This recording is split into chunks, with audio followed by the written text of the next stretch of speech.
Halo semuanya, selamat datang di STM Suara Tengah Malam bersama gua Fedro Ardiansyah yang akan menemani malam panjang kalian. Di episode kali ini, gua akan membacakan sebuah cerita yang berjudul Pendaki yang Berubah Menjadi Pocong yang ditulis oleh Arangga_Arya yang diupload di Twitter. So, tanpa banyak basa-basi lagi, langsung aja yuk masuk ke inti ceritanya. Check this out.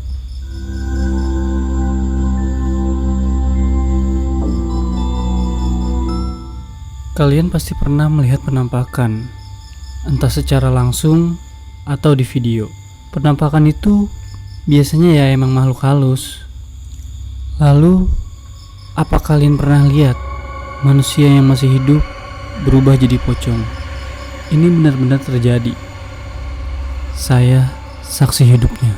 Cerita ini dari pengalaman gua waktu gua jadi tour guide pendakian ke Gunung Salak, di mana salah satu orang yang gua kawal itu jadi pocong. Februari 2008. Waktu itu gua masih kelas 2 SMA. Sebetulnya waktu itu sekolah gua lagi siap-siap mau study tour ke Jogja. Sayangnya gua gak ikut, soalnya gua gak punya biaya. Waktu itu biaya ke Jogja sekitar 400 atau 500 ribu. Betul, gua orang yang gak mampu. Sebelum berangkat ke Jogja, pernah kumpul di masing-masing kelas. Gue jadi bahan bulian anak-anak karena di kelas gue cuma gue satu-satunya orang yang gak ikut ke Jogja. Wali kelas gue pun ngeledek gue. Harusnya kamu nabung dari dulu, yang lain ikut ke Jogja, kamu doang enggak. Orang tuamu berarti gak sayang kamu. Sesi ruang ngetawain gue. Hati gue sebenarnya hancur. Diledek kayak gitu, gue marah, gue kesel, dan gue pengen berhenti sekolah aja. Tapi gue coba kuat, gue coba bertahan, gue maksain senyum, padahal gue pengen banget nangis. Kesel gue, mereka gak tahu keadaan gue kayak gimana. Waktu itu gue tetap berangkat sekolah, walau gak dikasih uang jajan. Anak-anak juga sering ngeledek gue karena gue gak pernah ikut ke kantin. Keadaan orang tua gue waktu itu sulit banget. Sampai sekeluarga pun jarang makan. Tapi disitulah mulai gue puasa Daud. Awalnya emang bukan karena mau ibadah, tapi daripada kelaparan, ya mending gue puasa. Lama-lama gue jadi kebiasa puasa. Karena keadaan seperti ini, setelah pulang sekolah pun gue langsung cari kerja sana sini untuk mencari pundi-pundi rupiah. Pernah gue sampai jadi kuli di pasar. Selesai kuli di pasar, gue belanja sayuran sama beras buat di rumah. Gue pulang cuma ganti baju doang. Gue langsung ke rumah kakak kelas gue gitu. Dia bilang, kalau gue butuh apa-apa, bilang ke kakak ya. Nah, di situ gue ketemu sama abangnya. Dikenalin terus ngobrol deh. Abangnya bilang, gue harus tetap semangat sekolah yang bener. Nanti keluarga kita pasti bantu. Oh iya, Arya mau ikut ke Gunung Salak gak? Abang ada kerjaan nih, Arya temenin abang. Intinya, gue dapet kerjaan jadi tour guide ke Gunung Salak. Bayarannya 500 ribu untuk 4 hari 3 malam. Subuh gue pulang bawa perlengkapan. Paginya langsung ke rumah si abang lagi. Kita ketemuan sama anak-anak yang mau ke gunung itu di Lido.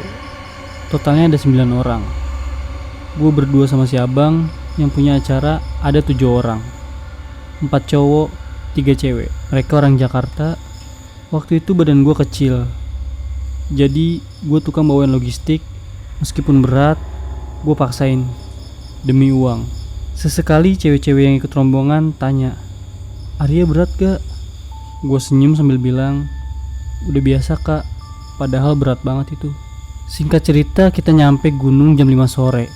Langsung bikin tenda, soalnya udah gelap. Selesai bikin tenda, gue nyari kayu bakar buat api unggun nanti malam. Di malam pertama, kita semua 9 orang kumpul mengelilingi api unggun. Semua seneng-seneng main gitar, bakar jagung, juga minum bandrek. Oh iya, di rombongan itu gue yang paling muda. Gue 17 tahun waktu itu. Sementara yang lain umurnya 23 sampai 25. Abangnya kakak kelas gue ini yang paling tua. Di malam itu kita bikin game. Game yang kalau dikasih pertanyaan harus dijawab sejujur-jujurnya. Singkat cerita, botol diputarkan dan menunjuk ke arah wanita yang bernama Ririn. Laras tanya, "Rin, apa yang Ririn paling takutin?" Semua orang bilang dengan kompak, serem." Sambil tersenyum Ririn jawab, "Ririn takut kalau nanti Ririn mati. Ririn jadi hantu penasaran, gentayangan, terus nakut-nakutin kalian semua." Semuanya ketawa. Selesai Ririn bilang begitu, tiba-tiba angin kencang, turun kabut, dan game selesai. Semua bubar, pada masuk ke tendanya masing-masing. Suasana makin mencekam, gimana gak horor. Suara binatang dan suara-suara lainnya mulai jelas terdengar. Singkatnya, itu malam jadi malam yang bikin gue jadi gak tenang. Di malam keduanya, keanehan mulai jelas terasa. Waktu itu Ririn nyariin mantelnya. Dia tanya, "Ada yang liat mantel Ririn gak?" Dicariin kok gak ada ya. Semua cewek masuk ke tenda nyari mantel Ririn, tapi mantelnya gak ketemu-temu. Terus Ririn bilang, "Aduh, itu mantel kesayangan bapak. Ririn belum minta izin sama bapak. Kalau hilang gimana?" Semuanya ikut nyari. Semua tas diperiksa, semua sudut tenda diperiksa, tapi tetap aja gak ketemu. Karena udah malam juga, semuanya sepakat besok pagi mau nyari lagi. Semua istirahat. Di sana kita bikin 3 tenda. Tenda pertama sebelah kiri, gua sama si abang. Tenda cewek di tengah dan tenda cowok paling kanan. Di saat yang lain masuk tenda, gua nggak tahu mereka udah tidur apa belum. Gua sama si abang ngobrol, lagi asik ngobrol. Si abang ngeliat sesuatu, terus nanya ke gua, "Arya, abang nggak salah lihat kan ya? Itu apa ya?" Gue juga lihat. Kaget gue. Ternyata ada yang melayang. Yang melayang itu warnanya putih. Pertama gue nyangka itu pocong atau enggak kuntilanak. Ternyata yang melayang itu mantel. Mantelnya warna putih. Gue nanya ke si abang, "Bang, itu mantel. Mantelnya Ririn kali ya? Ambil yuk bang." Si abang bilang, "Jangan diambil. Kayaknya mantel itu dipakai sama jin. Jangan disamperin, takut ada apa-apa. Biar besok aja." Gua, ya udah nurut aja. Orang gue juga takut mau ngambil tuh mantel. Itu mantel ngelayangnya lumayan lama. Gue sama si abang ngeliatin aja terus, tapi nggak berani ngambil. Mantel sempat muterin tenda cewek, lalu hilang. Gak tahu kemana itu mantel perginya. Si abang gemeteran, ngomong aja nggak jelas. Apalagi gua, takutnya kayak gimana tahu. Si abang bilang, "Arya, baca doa. Abang tidur duluan ya. Arya jaga sampai jam 2. Nanti kalau ada apa-apa, bangunin abang." Gua sama si abang gantian ronda.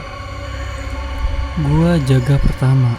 Gak lama 2 cewek keluar, Ririn sama Laras. Mereka katanya mau buang air kecil gitu dan minta diantar. Di gunung kan gak ada WC umum ya, kayak di terminal. Jadi mau gak mau kita harus turun ke sungai. Sebelum ke sungai, gue bangunin si abang. Tapi dia molornya kayak kebo, susah dibangunin. Mau gak mau, gue lah yang nemenin mereka berdua ke sungai. Jaraknya lumayan jauh. Gue jalan paling depan. Di perjalanan, tiba-tiba ada orang yang manggil, "Rin, tunggu." Kita bertiga berhenti, ngeliat ke belakang. Gak ada siapa-siapa. Oke, sampai di sini dulu cerita di episode kali ini. Kalau kalian suka cerita ini, gue bakal lanjutin. Oke.